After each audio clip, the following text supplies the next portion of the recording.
We're going to start with that huge game on Fox tomorrow. Despite Pittsburgh winning the first matchup between these two AFC North rivals, Baltimore is favored by 6.5 on this one. So, should my Steelers be worried, Key? Absolutely. And they are worried, even though they won't say they're worried. I mean, you know, they have obviously, to a degree, dominated Lamar Jackson and the Baltimore Ravens for an extended period of time. But I think that stops tomorrow. No Pickens, banged up T.J. Watt. Lamar will get his second win in his career, in my opinion, against Pittsburgh. When you look at it, one of the biggest things to me, though, is no Pickens in there. And when Russell Wilson has had Pickens, he's 5-1. He's 1-1 without him, which is 500. But his numbers are drastically different when he's been there in those 6 games at 5-1. When you talk about, obviously, the record is 5-1. The team points per game is up slightly over a touchdown. His yards in the air, 100 yards in the air more than without him. The completion percentage jumps up several points with him versus without him. I mean, it's just a different guy with him in the lineup. And not having him will allow one of the, I guess I would call it one of the issues on Baltimore's defense to not have to worry about that, which is a secondary. Baltimore's secondary hasn't been the best in the world this year, but they've been pretty decent. Not having to worry about George Pickens being in will allow them to do some other things in terms of coverage. They don't have to worry about him. They don't have to find him. They could just focus in on how to get to Russell Wilson and create some of the pressures without, you know, having the blitz. They could just man cover up back there and not worry about certain things. So, yeah, I think they should be worried. I absolutely think they should be worried. Yeah, they should be worried. Baltimore has to have a sense of urgency because the more and more they slip, they put themselves in line with a possible date with the Buffalo Bills. And so they don't want to do that. So they're trying to move up as much as possible to take the lesser of maybe two evils. And so also psychologically, like Keith said, you got to show that you can beat them. You got to show that if you get into a possible playoff matchup with the Steelers and Mike Tomlin, that psychologically you know that you beat them and there's a path to say, hey, this is how it has to go and if we match up. So this is an important game, but I think the Steelers are in major trouble. Russ hasn't been playing well last week. He had one of his worst games of the season. Lamar coming off one of his best games. And they're on the road. I smell trouble for the Steelers. You know, I'm not really that worried. I'm not. Really? Mike Tomlin has beat Lamar Jackson without Russell Wilson before. He's beat him with every different type of quarterback you could possibly trot out there. I understand. Now, that doesn't mean that the Steelers aren't going to necessarily, they're going to lose this game or win this game just because of the past. Every year is different. Every roster is different. Every situation is different, and I get that. But, you know, the Steelers don't want to see themselves fall out of the 3 spot. They're locked into the postseason no matter what. So from a panic perspective or a worrying perspective, they're in the postseason no matter what. Yeah. They prefer to have more home games than not. That's obviously the ideal for everyone. But as far as, you know, what this game means for the Steelers, this is all seeding at this point. Yeah. So exactly. They're not going to get to the 2 seed. So it's really what, 3, 4, 5 would be for them, right? Yes, yeah. They don't want to drop out of this either and now. Obviously, playing at home is important. Being in that environment in Pittsburgh is important, but they're locked in no matter what. I'm concerned, like everyone else is, about what the offense looked like last week without Pickens. And obviously, T.J. Watt is arguably the best player on the roster, probably is the best player on the roster. Him being banged up is not exciting news either. But I also think Philadelphia is the most complete team in the league. So perhaps what we saw last week might be a little bit of an outlier in that Philadelphia is that good in all 3 phases. And they made some mistakes that last week that is very uncharacteristic of the Steelers. What exactly is T.J. Watt's injury? His ankle. Oh, yeah. See, that to me, for what he does for a living, is problematic because he's got to turn the corner. Yeah. He's got a lateral movement. That to me, that's a big issue to me. Even though he practiced, limited practice on Wednesday and was full participant on Thursday, which doesn't really mean anything because you're not hitting each other. You're not, you know. That to me, when you have an ankle issue at that position with all that weight being pushed on you and you got to turn the corners and stuff like that, it does not feel good. I mean, Baltimore needs to win out in order to make a move into the Steelers spot to begin with. So to me, all the pressure's on Baltimore. They would have to win out to go to the 3 seed? to move up. Yeah, because the Texans are locked because of their division. Division, yep. So in order for them, because they have the Steelers won earlier this year, they have to win out to do that. So and then the Steelers have to drop multiple games. But so all the pressure's on Baltimore. Yeah, the Steelers always beat Baltimore. Lamar Jackson is 1-4 against Pittsburgh. They're expected to win this game. All of the pressure is on Baltimore. The Steelers are locked in. They're obviously banged up. This is a pressure game for Baltimore 100%, in my opinion. You think the pressure's on the Steelers? No, the pressure's on Baltimore for sure. I just didn't. I mean, I get, and you talked about it a little while ago, things can change. I've been in positions where we couldn't beat teams before, and then eventually we popped them and got over the hurdle, and we looked like a different team moving forward from there. And that could potentially happen in this situation with Lamar, where all of a sudden the Ravens, they know what they're up against, and they go up against Pittsburgh, shorthanded to some degree. They win that game. Now they start to feel good about themselves in a different level. The Steelers can still get the 2 seed. If they win out and the Bills lose one game, they can move up into the 2 seed. Yeah, Baltimore has to. That's what I'm saying. They have to move up. They have to win the division. Baltimore has to win the division because I'm looking like if they lose, there's a possibility they can have a first-round date with the Steelers in Pittsburgh. And psychologically, to lose this game and then go into the playoffs and play them at Pittsburgh, that's happened to me before. That's not ideal right now.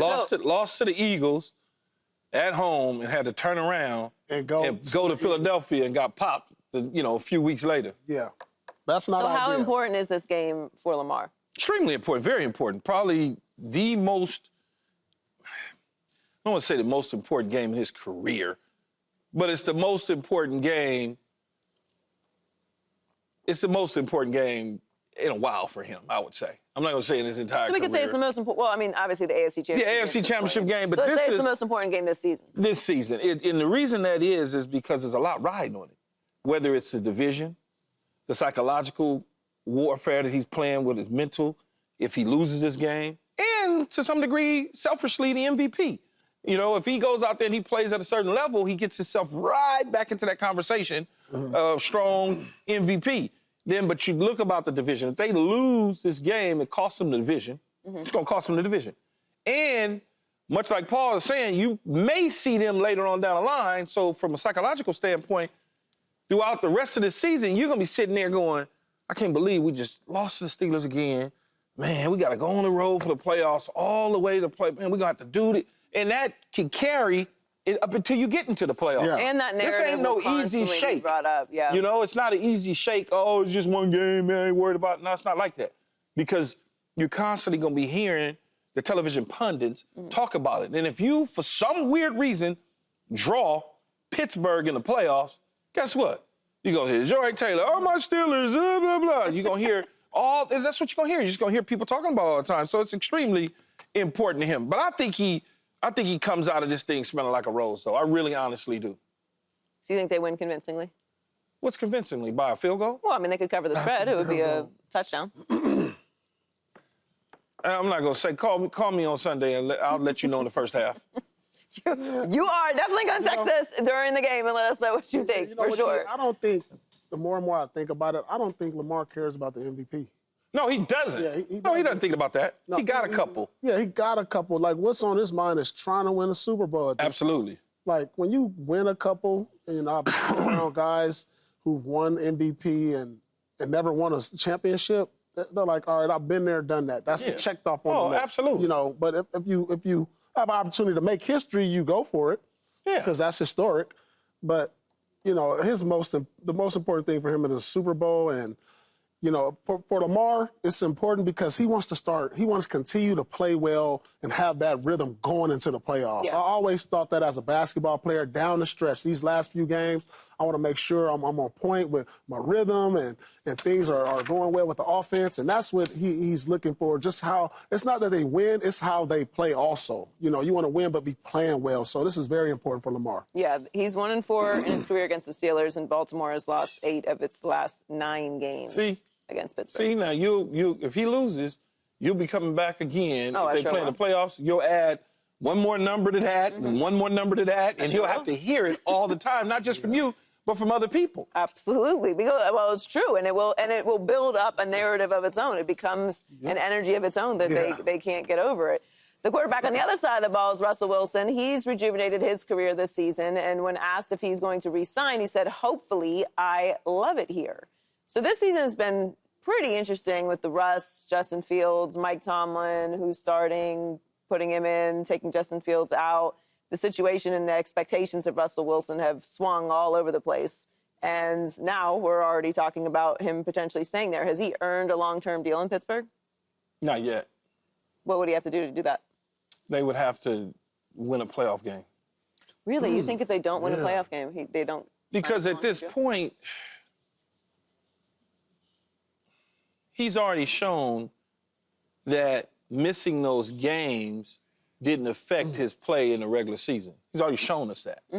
But let's see if he could, and Mike Tomlin has already shown us that he can go to the playoffs with me and you at the quarterback position and Paul. He's already shown that. Yeah. But what he hasn't shown is that he can win a playoff game with me, you, and Paul at the quarterback position. Now you got Russell Wilson as your full-time starter. Let's see him win a playoff game as a Pittsburgh Steeler. We know he's won them in the past with other teams, with the Seattle Seahawks. But let's see if he can do it with Pittsburgh before we just say, okay, because now that commitment that you're going to have to make is going to be, I'm just throwing a number out there, 3 years, $140 million of guaranteed money, something crazy like that. Are you willing to, at this age, commit to that, even though you didn't win a playoff game and you've gotten to the playoffs with other quarterbacks before as a head coach in an organization and got bounced? Does it matter at all what the playoff game looks like? Well, he's got to play decent. I mean, he can't go out there and be... No, I'm saying if he plays really well, if they play really well and they lose. Yeah, then you might want to have that conversation about staying. Yeah, I think he's earned it. You know what? It depends how long the long-term deal is, too. I gave him 3 years is what I gave him. 3 is a good number, actually, you know, because I don't have the full trust that Justin Fields can lead me to a playoff victory, and I would like Russ to be there, you know, to kind of mentor this guy for the next few years. I think that's a good combination when you have an older vet who's won in this league and a young guy who's next up in line, you know, like we saw with Brett Favre and Rodgers, you know, somebody coming up. I always think that's important. You know, and I always think that was in any sport, too. I thought about the NBA. Like, that's what the NBA is missing, that vet in the locker room with all these young guys. And I think that's important.